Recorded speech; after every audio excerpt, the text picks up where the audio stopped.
ભારત વિકાસ પરિષદ દ્વારા પોલીસ તથા ટીઆરબી જવાનોને ભારત વિકાસ પરિષદ રેનકોટનું વિતરણ કરવામાં આવ્યું. મહાવિજય શાખા ડીસા દ્વારા ટ્રાફિક પોલીસ અને ટીઆરબી જવાનોને રેનકોટ વિતરણનો કાર્યક્રમ યોજાયો.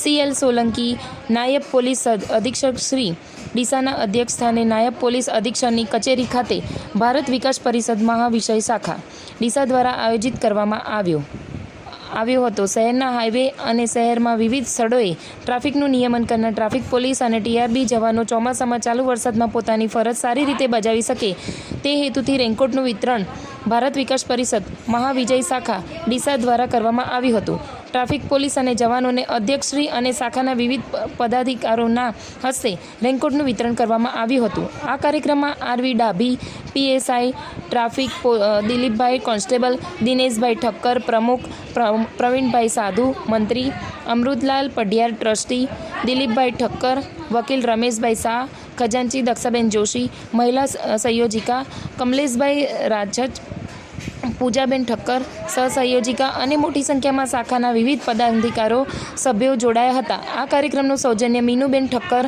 દીપ, ભારતીબેન આર્ટ, રિંકુ ચશ્મા અને ખુશીબેન સુભાષભાઈ ઠક્કર દ્વારા પ્રાપ્ત થયું હતું. આભાર વિધિ દિનેશભાઈ ઠક્કર દ્વારા કરવામાં આવ્યું હતું. Reporter Rakesh Thakkar, DT news live 24, Deesa, Banaskantha.